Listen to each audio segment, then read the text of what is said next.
Hello friends, स्वागत है आपका मेरे यूट्यूब चैनल हिंदी कानूनी जानकारी में। आज हम बात करेंगे आईपीसी की धारा 171 का ख ग घ ण और चाचा जा के बारे में, चाचा जाजा के बारे में, यानी कि अध्याय 9 का के बारे में। ये जो है अध्याय आईपीसी की धारा 171 का सब पॉइंट है।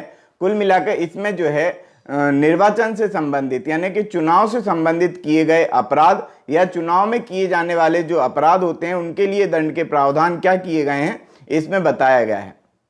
यदि आप पिछली धाराओं की वीडियो देखना चाहते हैं आईपीसी से रिलेटेड तो आप आई बटन पर क्लिक करके यहां से उसका लिंक आपको मिल जाएगा। यहां से आप लिंक लेकर के और आईपीसी का अध्ययन यहां पर कर पाएंगे पिछली धाराओं का। हम बात करते हैं आईपीसी की धारा 171 का के बारे में। ये कहती है अभ्यर्थी और निर्वाचन अधिकार, यानी कि अभ्यर्थी और निर्वाचन अधिकार को यह परिभाषित करती है। तो सबसे पहले हम बात कर लेते हैं अभ्यर्थी।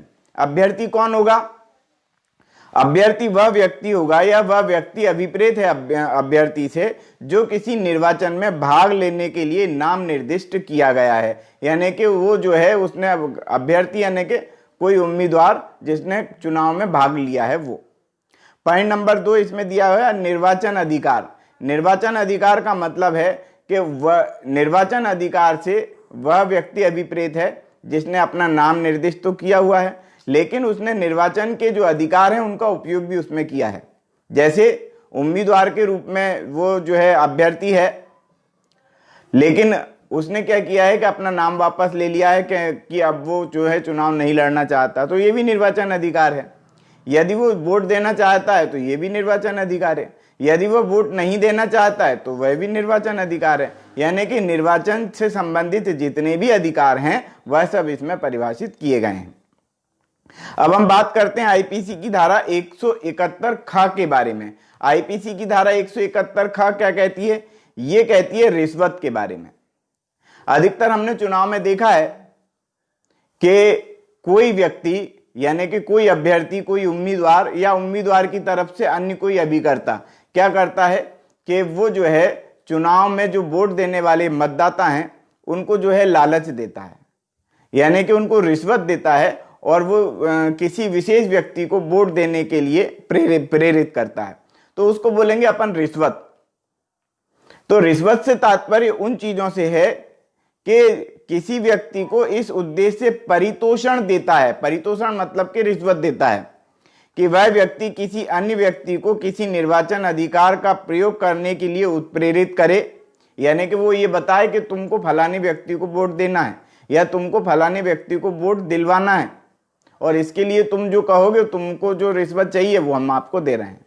तो इस प्रकार से यदि कोई रिश्वत देता है तो वो आईपीसी की धारा 171 ख के अंतर्गत दोषी माना जाएगा और उसके लिए जो दंड का प्रावधान किया गया है वो आईपीसी की धारा 171 ड़ में किया गया है। रिश्वत के लिए दंड कि यदि कोई व्यक्ति रिश्वत इस प्रकार से रिश्वत देता है या रिश्वत को प्राप्त करता है तो वह दोनों में से किसी भी भांति के कारावास से जिसकी अवधि 1 वर्ष तक की हो सकेगी दंडित किया जाएगा या जुर्माने से दंडित होगा या दोनों से दंडित उसको किया जा सकेगा। इस प्रकार से आईपीसी की धारा 171 ख में रिश्वत की परिभाषा दी गई है और आईपीसी की धारा 171 ड़ में जो है उसके लिए दंड के प्रावधान बताए गए हैं।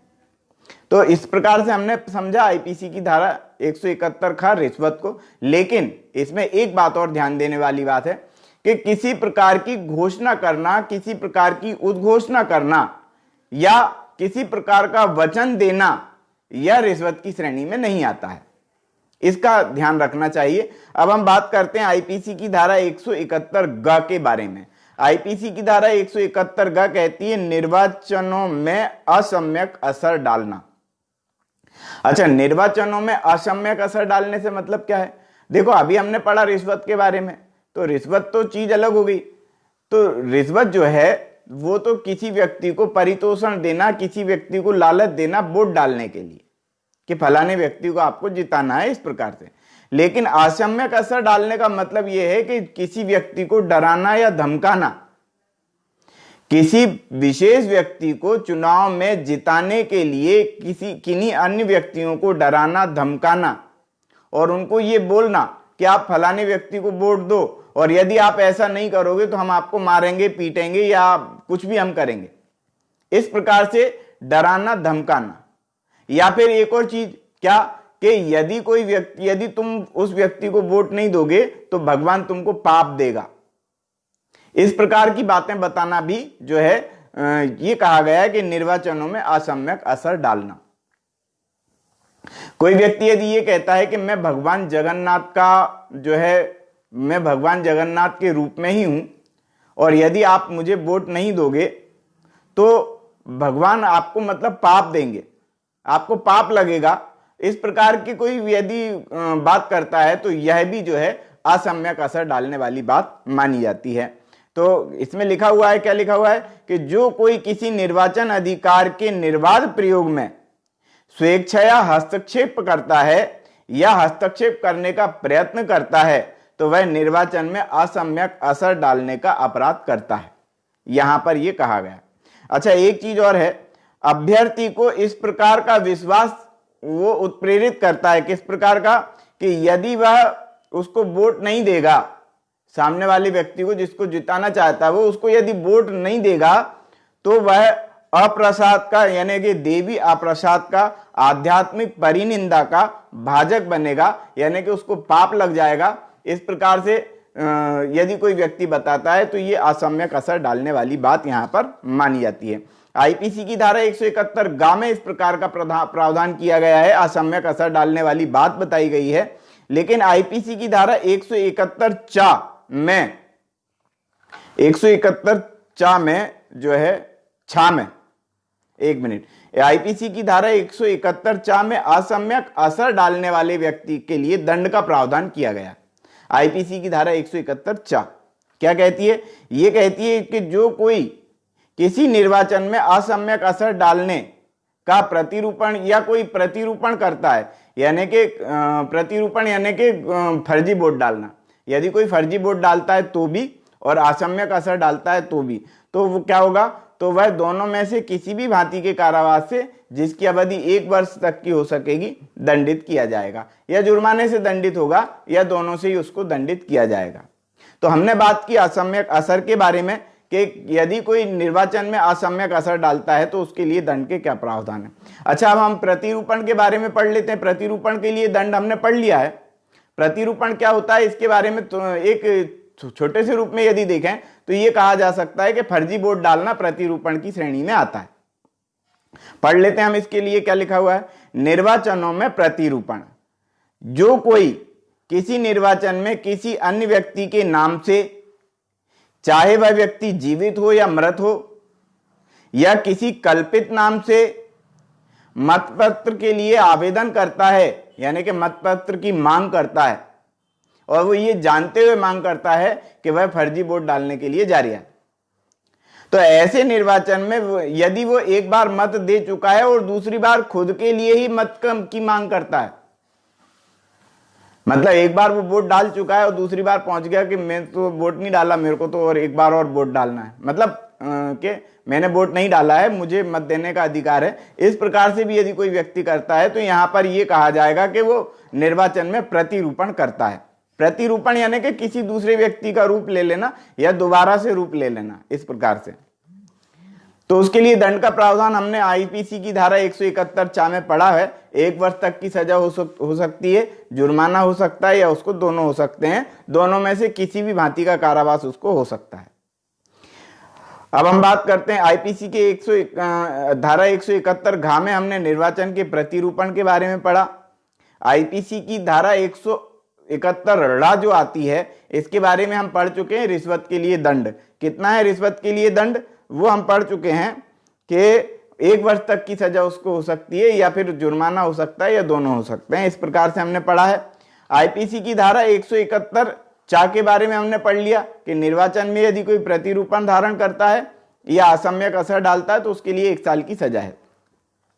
आईपीसी की धारा 171 छ के बारे में हम पढ़ते हैं, निर्वाचन के सिलसिले में मिथ्या कथन, यानी कि कोई व्यक्ति 171 छ में हम पढ़ रहे हैं, यानी कि कोई व्यक्ति किसी दूसरे व्यक्ति के बारे में मिथ्या कथन करता है, यानी कि 2 उम्मीदवार हैं, वह एक दूसरे पे आक्षेप लगा रहे हैं कि ये व्यक्ति तो ऐसा है, ये व्यक्ति तो वैसा है, ये व्यक्ति तो बेकार है, इसको वोट नहीं देना चाहिए, इस प्रकार का मतलब कि मिथ्या आक्षेप लगा रहे हैं।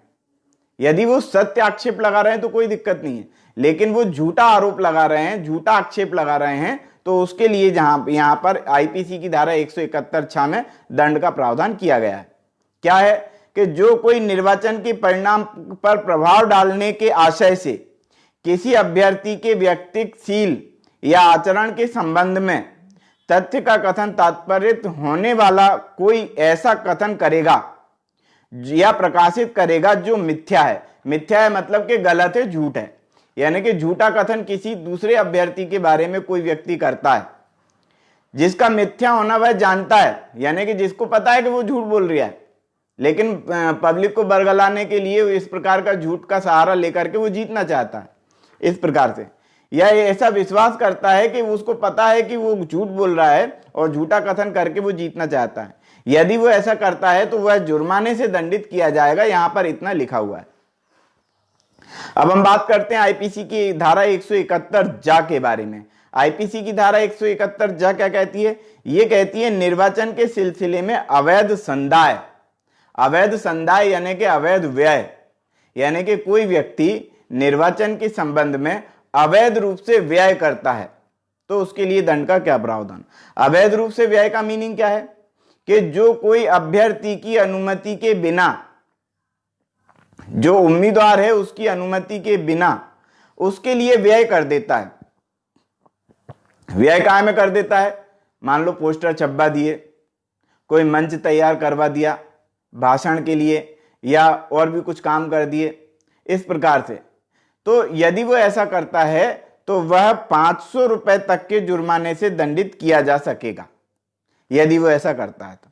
लेकिन यहां पर एक बात और है, यदि ऐसे किसी व्यक्ति ने अभ्यर्थी की अनुमति के बिना 10 रुपए तक का खर्च किया है और 10 रुपए के खर्च का व्यय करने के बाद उसने 10 दिन के भीतर उस अभ्यर्थी से अनुमति प्राप्त कर ली है, तो फिर वो आईपीसी की धारा 171(j) के अंतर्गत दंडनीय नहीं होगा। यहां पर यह बात ध्यान देने वाली है। अब हम बात करते हैं आईपीसी की धारा 171(6) के बारे में। आईपीसी की धारा 171(6) क्या कहती है?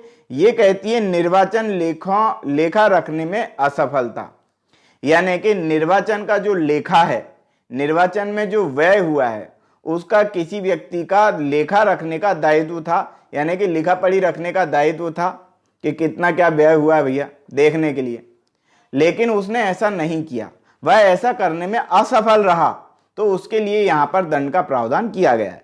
क्या कि जो कोई तत्समय प्रवृत्त किसी विधि द्वारा, विधि यानी कि कानून, विधि द्वारा या विधि का बल रखने वाले किसी नियम के द्वारा, यानी कि विधि की ताकत के द्वारा, कानून की ताकत का बल रखने के द्वारा वह अपेक्षित, इसके लिए वह अपेक्षित होते हुए, यानी कि लोगों की अपेक्षा है कि वो ऐसा व्यय रखेगा, या किसी अधिकारी, किसी कर्मचारी, किसी भी व्यक्ति की जो उससे रिलेटेड है उसको अपेक्षा है कि वो ऐसा व्यय रखे, ऐसी लिखा पढ़ी रखेगा कंप्लीट। कौन सी वाली? जो निर्वाचन के संबंध में किए गए व्यय से संबंधित हो, यानी कि निर्वाचन से के संबंध में किए गए व्ययों का लेखा रखने के लिए जिसका दायित्व था और उसने वह लेखा नहीं रखा या वो ऐसा करने में असफल रहा, तो वह जुर्माने से जो 500 रुपए तक का हो सकेगा दंडित किया जाएगा।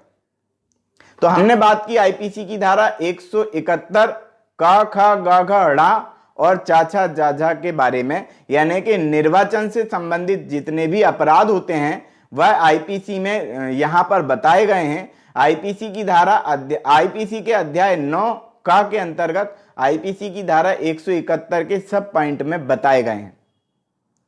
तो आज की वीडियो में इतना ही। आप यदि आईपीसी से रिलेटेड सभी वीडियो का अध्ययन करना चाहते हैं, पूरी की पूरी आईपीसी का अध्ययन करना चाहते हैं, तो यहां पर आप क्लिक करेंगे तो पूरी की पूरी आईपीसी यहां पर मिल जाएगी आई बटन पर क्लिक करने पर। तो आज की वीडियो में इतना ही।